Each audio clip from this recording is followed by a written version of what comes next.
standing majestically in the city of heroes to become a place for champions.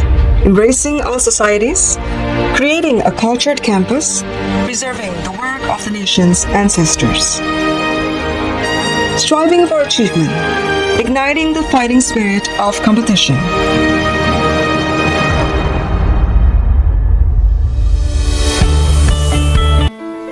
Assalamualaikum warahmatullahi wabarakatuh.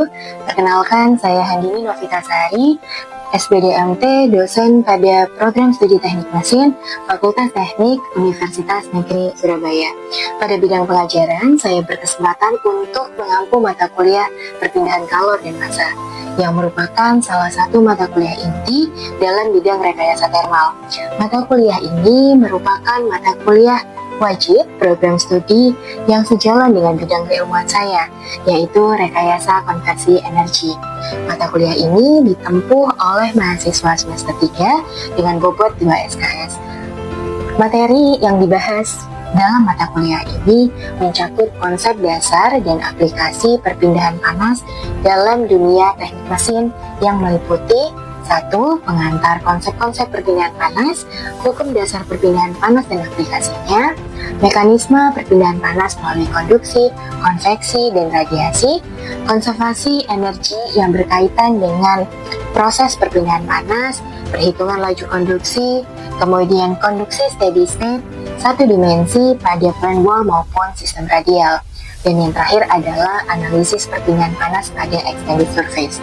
Setelah mengikuti mata kuliah ini, mahasiswa diharapkan mampu yang pertama mengidentifikasi faktor-faktor spesifik terkait matematika, sains, teknik yang relevan dengan permasalahan perpindahan panas.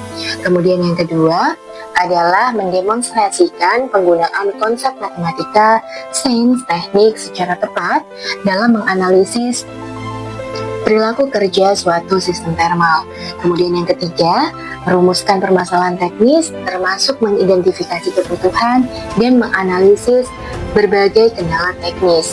Keempat, diharapkan mahasiswa mampu membuat rancangan awal atau prototipe desain dan melakukan analisis kinerja terhadap desain tersebut. Kemudian yang kelima, melakukan pengembangan dan perbaikan ataupun improvisasi desain untuk mencapai kinerja yang lebih optimal. Yang keenam adalah menganalisis dan mengevaluasi berbagai solusi alternatif terhadap permasalahan teknis yang dihadapi. Ketujuh, menyampaikan hasil solusi secara sistematis dan komunikatif, baik secara lisan ataupun presentasi. Kemudian, beberapa buku yang dijadikan acuan utama dalam mata kuliah ini antara lain, yang pertama adalah buku dari Cengel yang berjudul Heat Transfer. Kemudian yang kedua adalah buku dari J.P. Holman yang berjudul Perpindahan Kalor. Dan yang ketiga adalah buku dari Incorpora yang berjudul Fundamental of Heat and Mass Transfer. Nah, untuk selanjutnya, model pembelajaran yang digunakan dalam mata kuliah ini adalah case method, yaitu metode pembelajaran berbasis studi kasus yang memungkinkan mahasiswa untuk dapat mengkaji permasalahan nyata yang relevan dengan dunia industri dan rekayasa termal. Kemudian menganalisis data dan merumuskan solusi teknis dari permasalahan yang kompleks. Kemudian mahasiswa juga diharapkan mampu berpikir kritis dan kreatif melalui diskusi kelompok dan presentasi. Melalui pendekatan ini diharapkan mahasiswa tidak hanya mampu memahami teori, tetapi juga mampu mengaplikasikannya dalam konteks nyata, serta terbiasa untuk berpikir sistematis dalam mengambil keputusan, kemudian berbasis data teknis.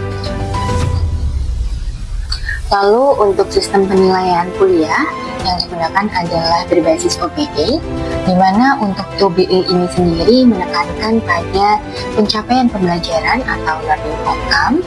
Dalam penerapannya, metode pembelajaran yang digunakan adalah case study dengan komposisi penilaian, yaitu terdiri dari 3 aspek. Yang pertama adalah keterampilan dengan bobot 50%, kemudian pengetahuan dengan bobot sebesar 30%, dan yang terakhir adalah sikap dengan bobot 20%.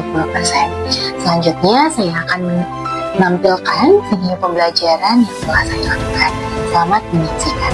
Assalamualaikum warahmatullahi wabarakatuh. Waalaikumsalam warahmatullahi wabarakatuh. Ya, Gimana kabarnya hari ini? Baik. Alhamdulillah sehat semua ya. Saya harap kalian tetap semangat untuk mengikuti perkuliahan hari ini. Nah, kemudian hari ini itu kita akan membahas materi tentang perpindahan panas ya. Untuk materinya sendiri adalah one dimensional steady state conduction. Namun sebelum kita masuk lebih dalam terhadap materi tersebut, mungkin akan saya absen terlebih dahulu. Jadi tolong nanti dijawab hadir ya, bisa angkat tangan yang saya panggil namanya. Itu ya. Oke baik, sebentar akan saya absen terlebih dahulu. Ya, Abdillah, saya buang diri. Oke, Femas, Fendi.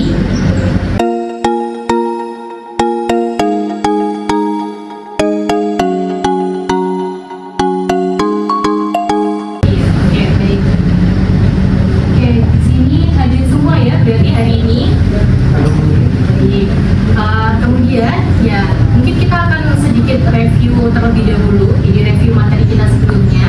Ya, materi kita sebelumnya itu adalah tentang konservasi energi. Ya. Nah kemudian di dalam mata kuliah konservasi energi itu kemarin kita juga sempat membahas beberapa hal ya, yaitu terkait dengan hukum kekekalan energi. Kita ada yang masih ingat apa sih bunyi dari hukum kekekalan energi itu? Oke, Mas Femas. Gimana Mas Femas? Hukum kekekalan energi. Energi tidak dapat diciptakan maupun dimusnahkan, namun dapat dipindah dari satu ke bentuk yang lainnya. Oke, jadi bagus sekali ya jawabannya. Jadi energi itu tidak dapat diciptakan ataupun tidak dapat dimusnahkan. Namun energi itu bisa berpindah ataupun berubah dari satu bentuk ke bentuk energi yang lainnya. Nah kemudian, nah iya, bentar, mungkin akan saya tampilkan terlebih dahulu di sini. Ya, untuk ini ya. Awalnya adalah ini yang kita bahas ya tentang konservasi energi. Jadi diharapkan dengan kita sudah mempelajari materi tentang konservasi energi, itu kita bisa memahami dan menerapkan prinsip ini. Jadi mahasiswa teknik mesin itu dapat merancang sistem yang efisien, kemudian hemat energi sesuai dengan standar rekayasa. Dan ini merupakan satu hal yang sangat penting ya di dunia industri, baik itu industri manufaktur ataupun industri otomotif ya. Contohnya nih di sini penerapannya ya, tadi ada bisa diterapkan di AC conditioning. Nah kemudian juga di heat exchanger itu juga bisa gitu ya. Nah itu tadi terkait dengan sedikit review kita minggu lalu ya, apa yang sudah kita bahas minggu lalu. Nah kemudian untuk selanjutnya di sini kita akan membahas tentang materi yaitu one dimensional steady state conduction. Ini ada di, kalau kalian buka buku, ini ada di buku Incopera di bab 3 ya. Nanti kalian bisa buka di sana sambil lalu saya menjelaskan, kalian juga bisa melihat bukunya. Nah kemudian, materi ini ya, pada materi one dimensional steady state conduction ini itu sangat penting karena ini merupakan dasar dari banyaknya aplikasi perpindahan kolom di bidang teknik mesin. Jadi misalnya saja perhitungan isolasi thermal, kemudian desain daripada tungku pembakaran, heat sink, dan lain sebagainya. Oke, mungkin itu saja. Sekarang kita akan langsung masuk ke materi selanjutnya. Ini adalah materi yang akan kalian pelajari tentang one dimensional steady state conduction. Kalau sebelumnya mungkin kita sudah membahasnya tentang konservasi energi, kemudian kalian juga sudah tahu apa sih itu bedanya perpindahan panas secara konveksi, konveksi dan radiasi. Nah sekarang kita akan fokus pada one dimensional steady conduction. Nah untuk one dimensional steady state conduction ini nanti akan ada beberapa model ya, model bentuk ya. Ada yang plane wall, kemudian ada yang radial system. Kalau untuk radial system nanti akan dibagi menjadi dua bentuk. Yang pertama adalah silinder, kemudian yang kedua adalah bentuknya adalah bola. Nah mungkin sebelum saya lanjutkan ke materi ini lebih dalam ya, kalian pasti sudah sering kali mendengar istilah ini, steady state ya. Kira-kira ada nggak sih yang tahu di sini perbedaan steady dengan unsteady? Mas siapa? Mas, nama saya Mas Raka ya. Ini berapa Mas Raka? 10, 12. 20 tahun.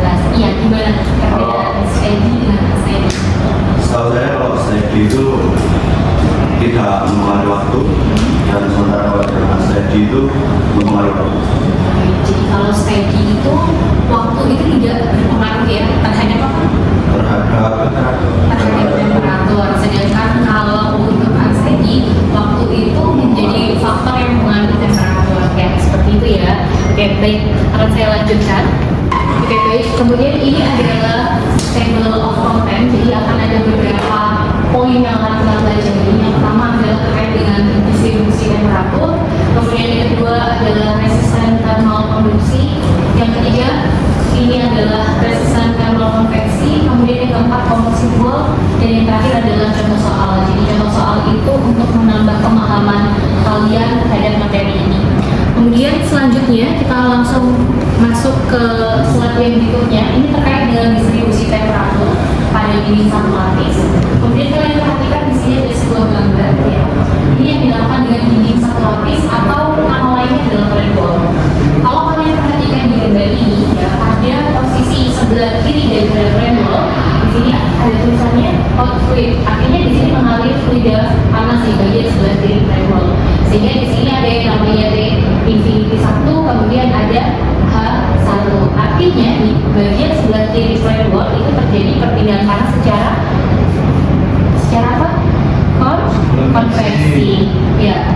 Kemudian ketika panas tersebut melewati suatu perantara atau flat wall itu sendiri, maka di sini terjadi perpindahan panas konveksi, gitu ya. Kemudian di bagian sebelah kanan daripada flat wall, maka terjadi lagi perpindahan panas konveksi, gitu ya.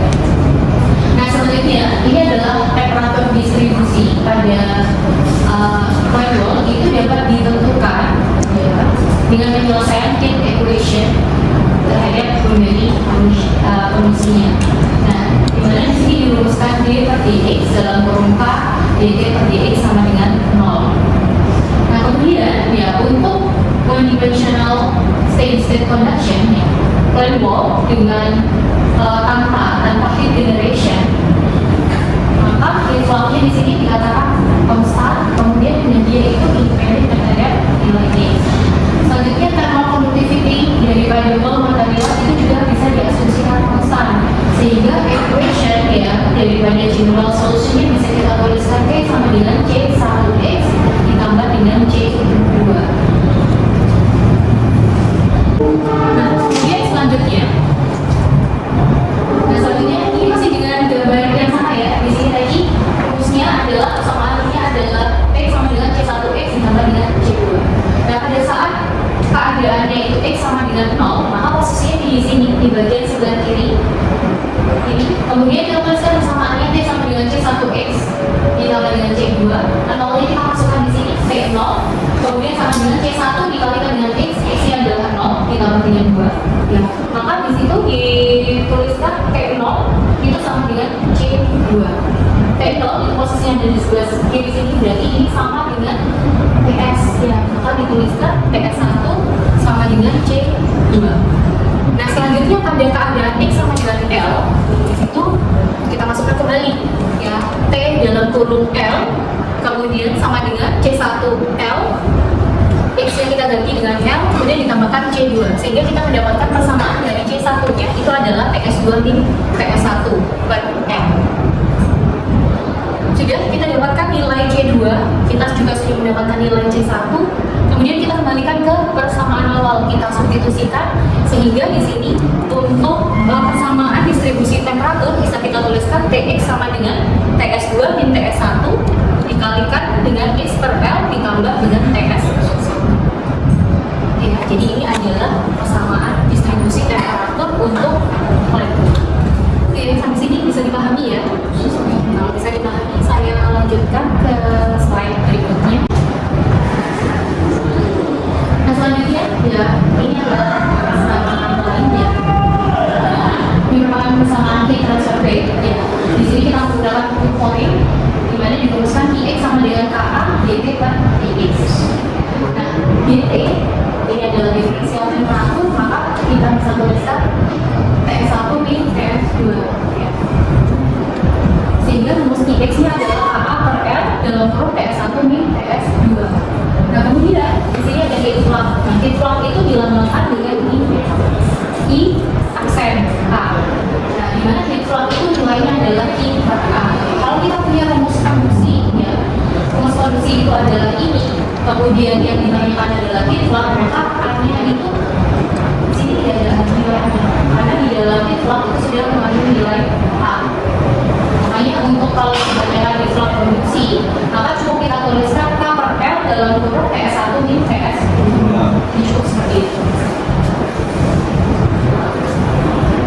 selanjutnya ini adalah resisten thermal resisten dari konduksi daripada fan wall. Nah, kalau bicara konduksi, kita kembali lagi ke rumus konduksi yang ini. Ya, Q sama dengan KA per L ya dalam kurung TS2 min TS1. Kemudian kita punya rumus daripada resistensi thermal itu yang ini. RT sama dengan TS2 min TS1 per Q. Nah, Q-nya itu kita jangan kembali ke rumusnya apa? Rumusnya yang ini. Kita tuliskan kembali rumus Q ya. KA per L dalam kurung TS2 min TS1. Karena sama-sama ya, di sini yang atas itu ada TS2 min TS1, kemudian yang di bawah juga sama TS2 min TS1. Maka di sini kita bisa coret atas dan bawah. Sisanya adalah 1 per KA dibagi dengan sehingga FP konduksi yang dirumuskan L per ini berlevel di sini, maka kita tuliskan untuk L per KA posisinya ada di gambar sisa yang seperti ini. Ini yang dinamakan dengan tahan. Nah, kemudian yang kalian lihat ya, ada sebuah rangkaian panjang ini yang dinamakan dengan thermal circuit. Ya, jadi berdasarkan gambar ini, jadi di sini itu ada tiga tekanan thermal. Yang pertama adalah tekanan thermal konveksi, kemudian yang kedua tekanan thermal konduksi, dan yang ketiga adalah tekanan thermal konveksi lagi. Maka penggambaran untuk thermal circuitnya seperti ini. Untuk tekanan thermal konveksi ya, di sini dirumuskan 1 per HA. Ya. Kemudian kita kembali lagi, kalau ke tekanan thermal konveksi kita kembalikan lagi, maka Q-nya yang kita gunakan adalah Q konveksi. Q konveksi adalah HA ya, Q sama dengan HA dalam kurung TS min T infinity. Kemudian untuk rumus tekanannya itu adalah TS min T infinity per Q. Q-nya kembali lagi ke rumus Q konveksi, kita masukkan HA dikalikan dengan TS min T infinity. Karena di atas sama-sama ini ya, sama-sama temperaturnya adalah TS min T infinity, maka di sini kita bisa coret dengan yang di bawah. Sisanya adalah tinggal 1 HA untuk RT konveksinya gitu. Kemudian di slide berikutnya, kalau yang tadi dindingnya itu hanya 1, maka dikatakan sebagai flat wall. Kalau yang ini dindingnya ada 3, jadi lebih dari 1. Kalau dinding lebih dari 1 itu dikatakan dengan dinding majemuk atau composite wall. Untuk contoh gambar yang ini merupakan composite wall dengan rangkaian seri, di mana dia mengabaikan perpindahan panas konveksi. Kalau dia mengabaikan perpindahan panas konveksi, kemudian kita melihat gambar yang ini. Sini dindingnya ada 3 dan semuanya adalah konduksi ya. Maka di sini kita bisa tuliskan untuk thermal circuitnya, mulai dari yang pertama temperaturnya adalah T1, kemudian tekanan thermalnya adalah ada R1, T2, R2, T3, R3, dan yang terakhir adalah T4. Sudah, kemudian kita lanjutkan ke rumus Q-nya. Rumus Q-nya itu adalah Q ya sama dengan delta T per R total. Ini adalah rumus umumnya. Kemudian delta T-nya yang mana? Yang awal, T yang awal dikurangi dengan T yang akhir, maka delta T-nya adalah T1 dikurangi dengan T4. Dan totalnya di situ ada 3, maka nah, selanjutnya ini contoh soal ya, supaya kalian lebih paham terhadap materi ini. Di sini ada sebuah jendela termopane dengan ukurannya adalah 80 mm dikalikan dengan 50 mm. Memiliki konduktivitas panas kacanya, KC dalam nilainya adalah 1,4 watt per meter Kelvin.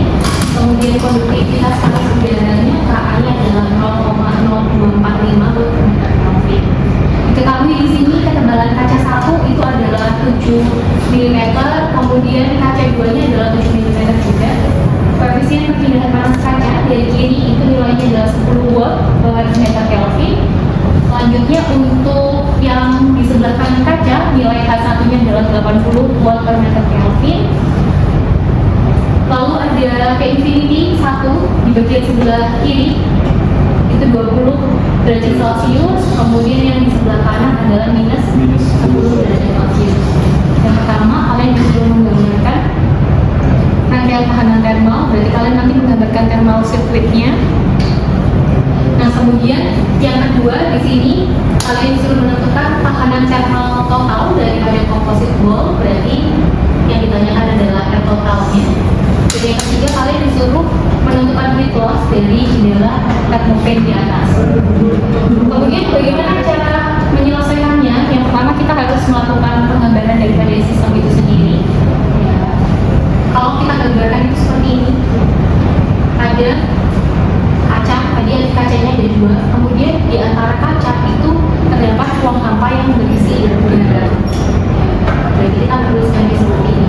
Kemudian tadi di soal juga disebutkan kalau ada T infinity, kemudian ada H, ya artinya di luar daripada composite wall ini ada yang namanya perpindahan panas konveksi, ya.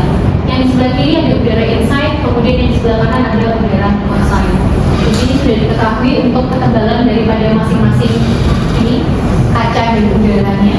Nah kemudian udara di sini mengapa dikatakan sebagai konduksi? Ya padahal kalau kita bicara tentang konveksi, konveksi itu adalah moving fluid. Jadi properti daripada konveksi itu sendiri bisa berupa fluida, ya, atau bisa berupa udara. Nah tapi karena di sini udara itu sifatnya dia apa ya, di sini hampa, ya, jadi tidak ada saluran masuk ataupun tidak ada saluran keluar, maka udara di sini itu dikatakan sebagai konduksi, jadi diasumsikan sebagai konduksi. Sudah, selanjutnya, nah ini adalah rangkaian tekanan thermalnya, jadi penulisannya seperti ini.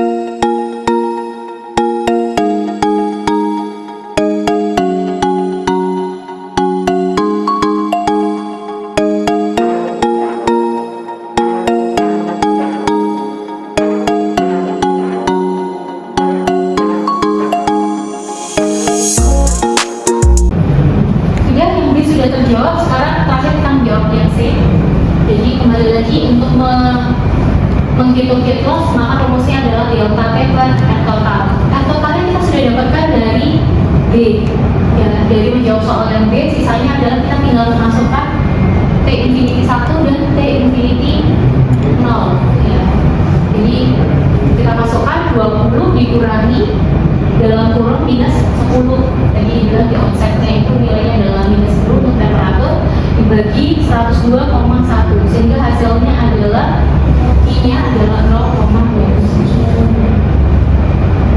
Sudah, kira-kira sampai sini ada yang ditanyakan terkait dengan latihan soal yang tadi yang sebelumnya, contoh soal yang ini? Belum ya, berarti bisa dipahami ya. Baik, kalau bisa dipahami kita lanjut. Selanjutnya ini ada latihan soal. Latihan soal 1. Jadi perhatikan di sini ada jendela dua sisi setinggi 0,8 meter, kemudian lebarnya adalah 1,5 meter. Terdiri dari dua lapisan kaca setebal 4 mm. Kemudian nilai K-nya adalah 0,78 volt per meter Kelvin, dipisahkan dengan lebar 10 mm ruang udara stagnan. K-nya adalah 0,026. Kemudian di sini kalian disuruh menentukan panas yang melalui permukaan awal P1, jendela double P, dan suhu permukaan dalam selama sehari, di mana ruangan itu dipertahankan pada suhu 20 derajat Celcius. Sedangkan suhu di luar ruangan itu adalah minus 10. Kemudian koefisien perpindahan panas konveksi pada permukaan luar dalam jendela itu H1-nya 10, kemudian H2-nya adalah 40 watt per meter kuadrat Kelvin. Dan sini dikatakan meliputi efek radiasi. Tidak, selanjutnya, nah ini merupakan gambaran sistemnya kurang lebih seperti ini. Ya, jadi ini adalah kaca, kemudian ada udara, kemudian ada kaca lagi. Di luar ada konveksi 1, ada konveksi 2. Temperatur daripada konveksi 1 itu adalah 20 derajat Celcius, kemudian temperatur dari konveksi 2 adalah minus 10 derajat Celcius. Ini adalah penggambaran daripada thermal circuitnya. Kemudian ini nilai A-nya, ya, panjang dikali lebar, kita mendapatkan nilai luasnya adalah 1,2 meter kuadrat. Kemudian L1-nya, jangan lupa di soal itu tulisannya adalah 4 mm. Ya, berarti kita perlu mengubah bentuknya menjadi meter. Jadi yang belum satuannya belum SI, maka kita harus konversi menjadi satuan SI. Kayak gitu ya. Mungkin di sini ada yang mau mencoba untuk menjawab soalnya. Tadi ini mirip seperti contoh soal yang ini ya, yang sebelumnya tadi. Siapa mau mencoba? Mbak Ura mau mencoba?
Jadi sudah benar ya apa yang disampaikan oleh Mbak Aurel tadi, ditanyakan ada lagi dan D1 prosesnya seperti ini. Jadi kita harus cari tekanan teknologi masing-masing dari mulai air ini ya, air konveksi 1, kemudian di sini ada air 1, 2, 3 untuk konduksi, yang terakhir adalah air konveksi 2.